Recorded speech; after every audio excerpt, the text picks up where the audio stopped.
नमस्कार विद्यार्थियों। आज की जो हमारी क्लास है ये हायर एजुकेशन की क्लास है।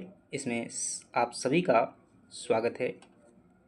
इस क्लास में हम प्राचीन भारत के अंतर्गत वैदिक कालीन शिक्षा की क्या करने वाले हैं, चर्चा करने वाले हैं। अब हम बात करें इस शिक्षा की, तो यह आपके जितने भी एग्ज़ाम होते हैं, ठीक है, जितने भी एग्ज़ाम होते हैं, चाहे आईएएस का एग्ज़ाम उठाइए, चाहे पीसीएस का एग्ज़ाम उठाइए, या फिर यूजीसी नेट जेआरएफ का एग्ज़ाम उठाइएगा, सभी के लिए क्या होने वाली है, ये क्लास जो है होने वाली है। क्योंकि इसका जो आप डिस्क्रिप्शन देखेंगे तो यह टॉपिक अपने आप में क्या है, इतिहास में भी आता है। और अगर टीचिंग फील्ड के एग्ज़ाम की अगर तैयारी कर रहे हैं आप, तो उसमें भी जो है ये टॉपिक देखने को मिल जाता है। और एक जो है व्यवस्थित तरीके से आपको क्या मिलेगा, समझने को जो है इसमें मिलेगा। तो निश्चित रूप से जो ध्यानपूर्वक क्या कीजिएगा, चीज़ों को समझिएगा, बहुत बेहतर ढंग से जो है समझेंगे। और ख़ास तौर से जो अब की बार का यूजीसी नेट जेआरएफ एग्ज़ाम है, उसको जो है ध्यान में रखेंगे। और बाकी सभी एग्ज़ाम जो है, आपका कोई भी एग्ज़ाम हो, इससे क्या हो जाएगा, मामला जो है साफ़ हो जाएगा। क्योंकि कंटेंट में जो क्या होगी, दम होगी, बहुत ही गजब का कंटेंट आपको देखने को मिल जाएगा। तो ध्यानपूर्वक क्या कीजिएगा, क्लास को देखिएगा। और आपसे रिक्वेस्ट रहेगी कि मतलब ऐसा कंटेंट तैयार करने में एक लंबा समय क्या करना पड़ता है, हमें खर्च करना पड़ता है। तो इस समय को जो है महत्व देते हुए, और जिस प्रकार से हम आपको चीज़ें आसान बना करके प्रदान कर रहे हैं, उसी प्रकार से क्या कीजिएगा, आप लोग जो है हमारी हेल्प कीजिएगा। आपको क्या करना है, वीडियो को लाइक करके चैनल को सब्सक्राइब करना है। अगर आप ये पीडीएफ चाहते हैं तो फिर आपको क्या करना पड़ेगा, टेलीग्राम चैनल में जाना पड़ेगा। वहाँ पर जो है आपको ये पीडीएफ भेज दिया जाता है। चलिएगा अपने क्लास की जो है हम शुरुआत कर लेते हैं, देख लेते हैं वैदिक कालीन शिक्षा की। देखिएगा, जब हम बात करते हैं, एक टॉपिक आपको देखने को मिलता है कि प्राचीन भारत में क्या शिक्षा, ठीक है। अगर आप देखेंगे, ये यहाँ पर देख सकते हैं, ये जो है आपका यूजीसी नेट का सिलेबस है। इकाई 10 के अंतर्गत जो हायर एजुकेशन दिया हुआ है, इसमें अगर सिलेबस में आप देखेंगे तो ये है आपका प्राचीन भारत में जो है उच्च शिक्षा एवं अध्ययन संस्थान। यानी कि प्राचीन काल में शिक्षा कैसी थी, तो वो प्राचीन काल कहाँ से शुरू होता है, वैदिक काल से शुरू होता है। सबसे इम्पोर्टेंट वैदिक काल की शिक्षा है। और अध्ययन संस्थान स्वतंत्रता के बाद और भारत में उच्च मतलब पूरे भारत में शिक्षा व्यवस्था कैसी रही वो देखेंगे। फिर इसके बाद में जो है शिक्षण कार्यक्रम भारत में चलते रहे हैं, उनको देखेंगे। व्यवसायिक, तकनीकी और कौशल आधारित शिक्षा, मूल्य शिक्षा, पर्यावरण शिक्षा, नीतियाँ, शासन और प्रशासन, इसमें जो है क्या करना है, ये जो है टॉपिक हमें देखना है यूनिट 10 के अंतर्गत। उसमें से जो हम शिक्षा की शुरुआत कर रहे हैं, शिक्षा जो होगी हमारी प्राचीन काल शुरू होगी। प्राचीन काल में सबसे पहला टॉपिक आता है जहाँ पर एजुकेशन का हमें विकास देखने को मिलता है, वो कौन सा है, आपका वैदिक काल है। चलिएगा ध्यान से समझिएगा। तो बहुत ज़्यादा समय नहीं लेंगे, बहुत लंबी लंबी क्लासें नहीं बनाएंगे। आपकी जो है 20 से 25 मिनट की क्या है प्रत्येक क्लास रहेगी, और उसी में क्या करेंगे, हम चर्चा करेंगे, व्यवस्थित तरीके से चर्चा करेंगे। और आप जो है निश्चित रूप से देखना, बहुत ही हेल्पफुल जो है आपको क्लास मिलेगी। वैदिक काल में अगर आपसे ये कहा जाए कि जो शिक्षा व्यवस्था चलती थी, प्राचीन काल की शुरुआत थी, कैसे शिक्षा होती थी, क्या सिलेबस होता था, क्या पढ़ाया जाता था, कैसे स्कूल होते थे, उन सब की हम क्या करेंगे, चर्चा करेंगे।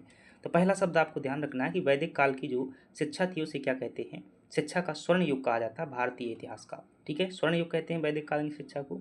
दूसरी बात ध्यान रखना है, जब शिक्षा यहाँ पर होती थी तो क्या शिक्षा की कोई फीस लगती थी क्या यहाँ पर, तो ध्यान रखना शिक्षा की यहाँ पर जो है क्या होती थी, कोई भी फीस हमें देखने को नहीं मिलती है। यह शिक्षा जो होती थी पूरी तरीके से निःशुल्क शिक्षा हुआ करती थी। कहो क्या बात करते, बिल्कुल सही कह रहे हैं, निःशुल्क शिक्षा होती थी। वर्तमान में जो पैसों में मिलती है। क्या सरकार करवाती थी, सरकार नहीं करवाती थी। वहाँ की जो ऐसी व्यवस्था थी कि कुल पुरोहित हुआ करते थे, उनके द्वारा जो है शिक्षा करवाई जाती थी। क्या होता था उद्देश्य, आखिर क्यों जो है शिक्षा दी जाती थी लोगों को, शिक्षा का मुख्य उद्देश्य होता था क्या करना, मोक्ष प्राप्त करना। क्या करना मतलब कि परमपिता परमेश्वर में जो है लीन हो जाना, वो क्या होती है, मोक्ष होती है। यानी जिससे परमेश्वर का अंश हो आप, उसी में मिल जाना, वो क्या है, मोक्ष है। तो इस उद्देश्य से क्या दिया जाता था, एजुकेशन दिया जाता था। ज्ञान का साधन क्या होता था, कैसे लोगों को जो है ज्ञान मिलता था, तो टीचिंग करवाई जाती थी, शिक्षण करवाते थे राजकीय, ठीक है। इसके मतलब कि जो इसका कहने का आशय ये है कि मतलब जो ज्ञान के साधन होते थे, यानी कि शिक्षा जो प्राप्त होती थी उसके लिए जो पैसों की आवश्यकता होती थी, यानी कि बजट जो बनता था वो कहाँ से होता था, तो इसके लिए जो है राजकीय सहयोग दिया जाता था। यानी कि राजा महाराजा क्या करते थे, सहयोग करते थे। और इसके अलावा गुरु दक्षिणा में भी जो है कुछ फीस देनी होती थी। मतलब जैसे कि जैसे ही आपका क्या हो जाएगा, एजुकेशन कंप्लीट हो जाएगा, तो आपका समावर्तन संस्कार होगा, और उस समावर्तन संस्कार के रूप में जो है कुछ जो है भिक्षा मांग करके क्या होनी लाते थे। और इसके अलावा जो है भिक्षा भी जो है मांगनी होती थी, ठीक है। जो पढ़ने वाले स्टूडेंट होते थे वो भी जो है भिक्षा मांग करके लाते थे। तो इन सब से क्या होता था, वहाँ का पैसा जो है इकट्ठा होता था पढ़ाने के लिए। किस भाषा में शिक्षा दी जाती थी वैदिक काल में, तो आप क्या बताएंगे, संस्कृत भाषा में जो है वैदिक काल में शिक्षा दी जाती थी। अब जो वैदिक काल में शिक्षा दी जाती थी वो दो प्रकार की यहाँ पर जो है शिक्षा में देखने को मिल जाती है। पहली होती है अपरा, ठीक है। दूसरी होती है परा। परा अपरा को जो हम क्या कहते थे, लौकिक शिक्षा। लौकिक शिक्षा मतलब एक ऐसी शिक्षा जो इसी लोक के लिए, ठीक है। दो लोक होते हैं, एक परलोक यानी कि जो ऊपर वाला लोक है, और लौकिक शिक्षा मतलब ये पृथ्वी लोक, मृत्यु लोक है। तो यहाँ पर जो है अच्छे से व्यापार कर ले, नौकरी लग जाए, थोड़ा सा काम हम सीख ले, इसके लिए जो शिक्षा दी जाती थी उसे क्या कहते थे, अपरा कहते थे। जो परा शिक्षा होती थी वो परलोक के लिए होती थी, यानी कि ऊपर के लिए होती थी, यानी कि इसमें आध्यात्मिक शिक्षा जो है दी जाएगी, किस प्रकार से जो है मोक्ष प्राप्त करें आप लोग। तो ये बातें आप क्या करेंगे, ध्यान रखेंगे। आगे बढ़ जाते हैं और आगे बढ़ते हुए देखेंगे तो हम यहाँ पर प्रारंभिक जो शिक्षा देखते हैं। प्रारंभिक शिक्षा की जो है शुरुआत है वो कहाँ से होती थी, तो आप क्या कहेंगे, विद्यालय से होती थी, या फिर परिवार से होती थी, या फिर जो है गुरुकुल सेक्टर से हमें देखने को मिल जाती है। कितने वर्ष से शिक्षा शुरू हो जाती थी, तो ध्यान रखिएगा। अब ठीक है, तो प्रारंभिक शिक्षा जो है यहाँ से शुरू होती थी, और ख़ास तौर से बात करें तो प्रारंभिक शिक्षा के लिए जो है एक संस्कार किया जाता था जिसका नाम था विद्यारंभ संस्कार। क्या होता था, विद्यारंभ संस्कार से जो है क्या मानी जाती थी शिक्षा की। ये पॉइंट को भी आप क्या करेंगे, इसी में नोट कर लेंगे, ठीक है। नोट्स जो है VIP नोट्स से बहुत अच्छा जो है आप रिवीजन कर पाएंगे, और यकीन मानिए कि जो मतलब साइंटिफिक तरीके से क्रिएट की हुई है कि आपको रिवीजन करने में बहुत कम समय लगेगा इसमें। तो जो विद्यारंभ संस्कार है, ये विद्यारंभ संस्कार जो है होता था, और इसी से जो है बच्चे की क्या होती थी, एजुकेशन की शुरुआत होती थी। यह जो है प्रारंभिक शिक्षा के लिए, यानी कि जो 5 तक की जो शिक्षा होती है अभी हाल में जो छोटी शिक्षा होती है उसके लिए जो संस्कार किया जाता था वो कौन सा था, आपका विद्यारंभ संस्कार था। और यह जो है इसके बाद जो है बच्चा गुरुकुल में जाने लगता था, या विद्यालय में जाता था, या फिर घर में ही मतलब कुछ ना कुछ सिखाया जाता था। और ये जो है प्रारंभिक शिक्षा कौन दिया करते थे, तो प्रारंभिक शिक्षा जो है कुल पुरोहित द्वारा दिया जाती, जो राजकीय पंडित होते थे, यानी कि हर घर के जो है पहले राजकीय पुरोहित होते थे, उनके द्वारा ये एजुकेशन दिया जाता था। चलिएगा आगे बढ़ जाते हैं। ये जो आप देख सकते हैं कि प्रारंभिक शिक्षा, अब जो है बड़ी लेवल की शिक्षा जो उच्च शिक्षा होती थी उसकी शुरुआत जो है कौन संस्कार से होती थी, उपनयन संस्कार। ये प्रश्न कई बार जो है पूछा जा चुका है, ठीक है। उपनयन संस्कार, इसी को जो है ब्रह्मचर्य संस्कार भी जो है कह दिया जाता है। उपनयन का अर्थ क्या होता है, समीप ले जाना। किसके समीप ले जाना, गुरुकुल यानी गुरु के जो है समीप ले जाना। आप देख सकते हैं यहाँ पर कि जो ये गुरु के सामने क्या बैठे हुए हैं, बच्चे बैठे हुए हैं, तो इसके समीप ले जाना इसका क्या होता है, अर्थ होता है। अब ये जब उपनयन संस्कार होता था ना, तो बहुत महत्वपूर्ण, ध्यान रखना, प्रश्न जो है यहाँ से सीधे सीधे पूछे जाते हैं, ठीक है। तो बच्चा गुरुकुल में पहुंचेगा, किस संस्कार के बाद में पहुंचेगा, तो आप कहेंगे उपनयन संस्कार के बाद में पहुंचेगा। और उपनयन संस्कार के बाद में जब गुरुकुल में बच्चा पहुंच जाएगा तो उसकी एजुकेशन कैसी होगी, निःशुल्क एजुकेशन होगी। कैसी होगी, निःशुल्क शिक्षा होगी, ठीक है। यहाँ तक ध्यान रखना, निःशुल्क से सभी प्रश्न जो है आपसे कुछ भी पूछा जा सकता है कथन कारण बना करके, लेकिन ध्यानपूर्वक अगर समझ लेंगे तो कोई भी दिक्कत ना होगी। जो निःशुल्क शिक्षा है किन को दी जाती थी, क्या जो समाज के 4 वर्ग हुआ करते थे क्या सभी को शिक्षा मिलती थी, जी नहीं। किसको मिलती थी, ब्राह्मण वर्ग को मिलती थी, क्षत्रिय वर्ग को मिलती थी, वैश्य को मिलती थी, लेकिन समाज का जो निचला वर्ग होता था उसको जो है एजुकेशन का अधिकार नहीं था, शिक्षा नहीं मिलती थी। ये इंपॉर्टेंट फैक्ट है, कई बार जो है आपसे पूछ लेता है, ध्यान रख पाएंगे। चलिएगा, उम्मीद है आप जो है इसको ध्यान रख पाएंगे। तो इस 3 वर्णों को ही, ऊपर के 3 वर्णों को ही शिक्षा मिलती थी, चौथे वर्ण को जो शिक्षा से क्या किया गया था, वंचित किया गया था। अब इनसे भी प्रश्न जो खूब पूछे जाते हैं, जो ब्राह्मण वर्ग का व्यक्ति है, क्षत्रिय वर्ग का व्यक्ति है और वैश्य वर्ग का व्यक्ति है, यहाँ पर ध्यान रखना, आयु ब्राह्मण जो शिक्षा मिलती थी उसे 6 से 8 साल के अंदर जो है उसको एजुकेशन उसका क्या हो जाता था, जो है शुरू हो जाता था। और जो ब्राह्मण वर्ग का व्यक्ति होता था वह क्या पहनता था, मृग चर्म, यानी कि एक जो है हिरण की जो है खाल पहनता था, खास तौर से जो है काले हिरण की जो क्या पहनता था, खाल पहनता था। कैसे हिरण की, जो काला हिरण होता था उसकी जो है काले हिरण की क्या पहनी जाती थी, खाल पहनी जाती थी, जब वो मतलब शिक्षा में शुरू करता था। और जो वस्त्र हो जाएगी वह जो यहाँ पर मृग चर्म हो जाएगी। और यहाँ पर जो ध्यान रखना है, मंत्र नहीं दिया हुआ है, मंत्र मैं लिख देता हूँ यहाँ पर, ठीक है, लिखा नहीं हुआ है तो इसकी जगह पर मंत्र जो है आपको लिखना पड़ेगा। वह जो है मंत्र कौन सा जो है उच्चारण करता था, तो इसको भी ध्यान रखना है कि जो ब्राह्मण वर्ग का व्यक्ति होता था वो क्या करता था, गायत्री मंत्र का क्या करता था, उच्चारण करता था। और और इसके अलावा गाय के दूध का जो है सेवन करता था।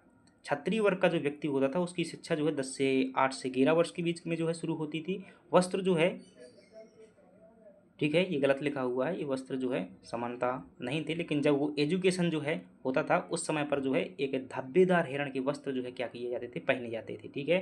तो हिरण की जो है खाल के वस्त्र, जो धब्बेदार हिरण होता था, कैसा होता था, धब्बेदार हिरण होता था, उसके जो है वस्त्रों की खाल के जो है वस्त्र पहने जाते थे।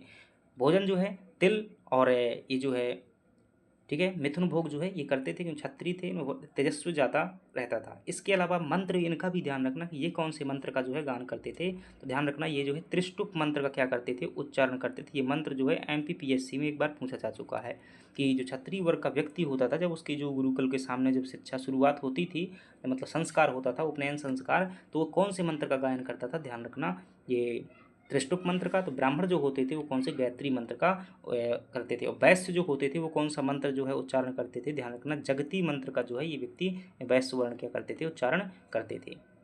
और इनके द्वारा जो है बकरे की खाल के जो है वस्त्र पहने जाते थे जो वैश्य वर्ण का व्यक्ति होता था, ठीक है। बकरे की खाल के वस्त्र, भोजन जो है जौ और मोररा का भोजन करते थे, और 11 से 12 वर्ष में जो है इनकी क्या होती थी, एजुकेशन शुरू होती थी। तो इनको क्या करना है, बहुत अच्छे से ध्यान रखना है। खासतौर से ये वैश्य वर्ण का व्यक्ति होता था उसकी शिक्षा कब शुरू होती थी, कौन से वस्त्र पहनते थे, और जो है उनके मंत्र क्या होते थे, मंत्र जो क्या है आपके इंपॉर्टेंट है। चलिएगा आगे बढ़ जाते हैं, अगली बात कर लेते हैं। अगर आपसे ये पूछा जाता है कि जो शिक्षा होती थी उसमें अगर प्रमुख विषय के रूप में देखेंगे तो जो है वेद क्या किए जाते थे, शिक्षा में जो है पढ़ाए जाते थे। इसके अलावा 4 वेद पढ़ने को मिलते थे। कलाएं भी जो होती थी, जो 64 प्रकार की प्राचीन भारत में जो कलाएं होती थी, खासतौर से कृष्ण बलराम ने जो संदीपनी आश्रम में सीखी हुई थी, तो वह कला भी जो है आपको यहाँ सीखने को मिलती थी। इसके अलावा जो है 6 वेदांग होते थे, ये भी क्या किए जाते थे, पढ़ाए जाते थे। 4 वेद 6 वेदांग ये जरूरी होते थे। छंद हो गया, ज्योतिष हो गया, निरुक्त हो गया, कल्प हो गया, व्याकरण हो गया, ठीक है। और ये जो है सब जो है 6 वेदांग पढ़ाए जाते थे। वेदांग इसलिए पढ़ाए जाते थे जिस प्रकार से वर्तमान में हिंदी के व्याकरण में का से कबूतर, खा से खरगोश पढ़ते हैं, वैसे ही जो वेदांग होते थे वेदों को समझने के लिए, ठीक है। और वेदांगों की संख्या कितनी है, 6 है। तो ये हम इनकी चर्चा करेंगे या फिर इतिहास में इनकी चर्चा करते रहते हैं। अब देखिएगा तो ये विषय हो जाएंगे। अब कुछ जो है विद्वान महिला हुई हैं तो उनको भी ध्यान रख लेना है। कौन कौन सी जो विद्वान महिला थी, जैसे कि लोकमुद्रा हो जाएगी, ठीक है, और शाश्वती हो जाएंगी, विश्ववारा हो जाएंगी, गार्गी हो जाएंगी, घोषा हो जाएंगी, और यहाँ पर जो है अपाला हो जाएंगी, ठीक है। अपाला हो जाएंगी, अपाला, घोषा, लोप मुद्रा, ठीक है। लोप मुद्रा नाम लिखो, अपाला हो जाएंगी, घोषा हो जाएंगी, गार्गी, विश्ववारा, लोप मुद्रा, और शाश्वती जो है ये महिलाएं क्या थी, विदुषी महिलाएं थीं। और यहाँ पर देखेंगे तो यहाँ पर जो है वेद पढ़ाए जाते थे, कुलवाणी पढ़ाई जाती थी, और ब्रह्मचर्य व्रत वगैरह जो है पढ़ाए जाते थे। इसके अलावा अगर आप देखेंगे जो 4 वेद होते थे शिक्षा में, ठीक है, 4 वेद होते थे, ठीक है। जो 4 वेद होते थे यहाँ पर क्या होगा आपका, वसु होगा, ठीक है। 4 वेद होते थे और इनको 4 वेदों को क्या है पढ़ने के लिए अलग अलग प्रकार की जो है उपाधियाँ दी जाती थी। कौन कौन सी उपाधियाँ दी जाती थी, जो कोई एक वेद पढ़ लेता था उसे क्या कहते थे, सामक, सॉरी, ठीक है, ये थोड़ा सा यहाँ पर मिस टाइप हुआ है, मैं ये मिटा देता हूँ। इसकी जगह पर आप क्या लिखेंगे, ठीक है,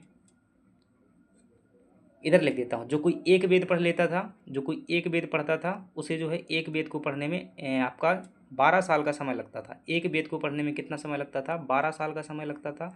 जो कोई एक वेद पढ़ता था उसे क्या कहा जाता था, स्नातक का। जैसे मैं यहाँ पर थोड़ा सा जूम करके बता देता हूँ, अच्छे से लिख लीजिएगा, ठीक है। इधर पर मैं जो है बता देता हूँ, ठीक है। वेदों की शिक्षा के बारे में ध्यान रखिएगा। जो वेद हैं कितने हैं, जो कोई एक वेद पढ़ता था, 2 वेद पढ़ता था, 3 वेद पढ़ता था, 4 वेद पढ़ता था, उनको क्या कहा जाता था। तो देखेंगे जो कोई एक वेद पढ़ता था उसे क्या कहते थे, स्नातक कहा जाता था। जो कोई 2 वेद पढ़ लेता था उसे क्या कहा जाता था, उसे जो है वसु कहा जाता था। और जो कोई 3 वेद पढ़ लेता था उसे क्या कहते थे, रुद्र कहा जाता था। क्या कहा जाता था, रुद्र कहा जाता था। जो कोई 4 वेद पढ़ लेता था उसे क्या कहा जाता था, आदित्य कहा जाता था। ये नाम क्या करना, याद रखना, ये प्रश्न आपसे जो है पूछ लेता है। अब यहाँ पर और ध्यान रखेंगे चीज़ों को। एक वेद को पढ़ने में कितना समय लगता था, 12 साल का। 2 वेदों को पढ़ने में कितना लगता था, 24 साल का। 3 वेदों को पढ़ने में कितना लगता था, 36 साल का। 4 वेदों को पढ़ने में जो है 48 साल का जो है समय लगता था। ये प्रश्न जो है क्या करेंगे आप जो है ध्यान रखेंगे। तो ये जो है वेद हो जाते हैं।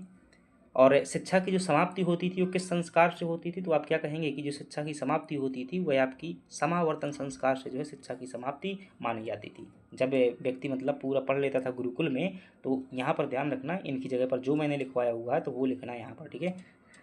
समावर्तन संस्कार से क्या होती थी, शिक्षा उसकी समाप्त होती थी। वर्तमान में जैसे क्या होता है, दीक्षांत संस्कार का नाम जो है आपने सुना होगा। कौन संस्कार, दीक्षांत संस्कार। तो दीक्षांत संस्कार वही है समावर्तन संस्कार। इसमें व्यक्ति क्या करवाता था, अपना मुंडन करवाता था, और जो है गुरुकुल से वो करता था और इसके बाद जो है विवाह संस्कार संपन्न होता था, ब्रह्मचर्य व्रत जो है क्या हो जाता था, पूरा हो जाता था, यानी कि ब्रह्मस्थ आश्रम भी जो है पूरा हो जाता था। और इसके बाद जो है गृहस्थ आश्रम में व्यक्ति प्रवेश करता था। तो समावर्तन संस्कार ध्यान रखेंगे, शुरुआत उपनयन संस्कार से ध्यान रखेंगे, और जो है शिक्षा की जो विधि होती थी, मतलब कैसे कैसे व्यक्ति जो पढ़ाते थे वहाँ पर, शिक्षा की पढ़ाने का तरीका क्या होता था, कि जैसे वर्तमान में टीचर सामने से क्या करता है, एक्सप्लेन करता है, तो कई मेथड वहाँ पर देखने को मिलती हैं। और उन विधियों में अगर देखेंगे तो उन विधियों में है आपकी, पहली होती थी गुरुकुल विधि, मतलब गुरुकुल में सीधे वहाँ पर जाते थे और पढ़ते थे। श्रोतोकण होती थी, मतलब कि जो गुरु बोला उसको सुनो और फिर जो है दोहराओ। मनन विधि होती थी, मन में चिंतन करने वाली विधि। रटन विधि होती थी, मतलब रट लो, जैसे श्लोक वगैरह वो रटने पड़ते थे। वाद विवाद विधि होती थी, जिसमें मतलब क्या किया जाती थी कि एक टॉपिक पर चर्चा करते थे, अपने अपने क्वेश्चन करते थे। और जो है उपनयन विधि भी होती थी, और इसके अलावा जो है कठिन विधि भी कह सकते हैं, कठिन परीक्षा होती थी अलग अलग प्रकार की। इसके अलावा आप कह सकते हैं मतलब कि व्याख्यान विधि भी होती थी। क्या होती थी? व्याख्या, मतलब टीचर सामने से क्या करेगा, व्याख्या करेगा। इसके अलावा अनुकरण विधि भी होती थी।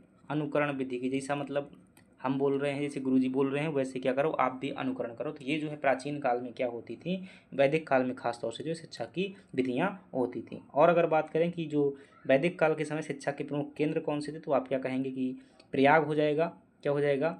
जो प्रयाग हो जाएगा आपका, और काशी हो जाएगा। ठीक है, प्रयाग हो जाएगा, काशी हो जाएगा। ये जो क्या होते थे आपके शिक्षा के प्रमुख केंद्र जो है हुआ करते थे। तो फ्रेंड्स, ये हमने क्या देखा, वैदिक कालीन एजुकेशन के बारे में देखा। आपको यह क्लास कैसी लगी ज़रूर बताना। पीडीएफ के लिए जो है आपको टेलीग्राम में क्या करना है, जुड़ जाना है। मैं लिंक डिस्क्रिप्शन बॉक्स में डाल दूंगा, वहाँ से जो क्या कर पाओगे, आप इसको डाउनलोड कर पाओगे और अपनी जो है पढ़ाई जारी रखो। ये शिक्षा जो है क्या है, कब की है, आप कहेंगे जो है वैदिक काल की शिक्षा है। इसके बाद हम जो है प्राचीन काल में अभी देखेंगे, बहुत सारे टॉपिक देखेंगे शिक्षा के संदर्भ में। जैसे कि हम देखेंगे कि यहाँ पर प्राचीन काल के प्रमुख जो है विद्यालय कौन कौन से होते थे, तो उनको भी क्या करेंगे अपन डिटेल में डिस्कस करेंगे। खासतौर से इसमें जो बौद्ध धर्म की संगीतियाँ हुई थी उनको भी क्या करेंगे, क्योंकि इनमें भी शिक्षा हुई थी। कम से कम जो है 10 से 12 हम प्राचीन काल के विश्वविद्यालय देखेंगे, क्या है उनका सिलेबस होता था, क्या पाठ्यक्रम होता था, कौन कौन जो है विद्वान देखेंगे, प्राचीन भारत के कौन कौन से जो है विद्वान हुए हैं। ठीक है, तो ये एक जगह नहीं है, आपके सभी जगह जो है ये काम आने वाले हैं। इसके अलावा जो है हम और भी जो है देखेंगे मुस्लिम काल में शिक्षा की व्यवस्था कैसी थी, और जो नालंदा विश्वविद्यालय है, तक्षशिला है, चाणक्य हैं, ये कौन कैसे मतलब पढ़ते थे, कौन कौन से क्या टेस्ट होते थे प्राचीन काल में। अभी आप जानते ही कहाँ भाई, शिक्षा बहुत है प्राचीन काल में। वास्तव में जब आप पढ़ेंगे ना तो कहेंगे वाह, ऐसा होता था। जैसे वर्तमान में जो शिक्षा व्यवस्था होती थी वैसी शिक्षा हमें जो है देखने को क्या है, हमें मिल जाती है। चलिएगा, तो यहाँ पर जो क्या करते हैं, अपने क्लास का क्या करते हैं, अंत करते हैं और मिलते हैं अगली क्लास पर। Thank you very much.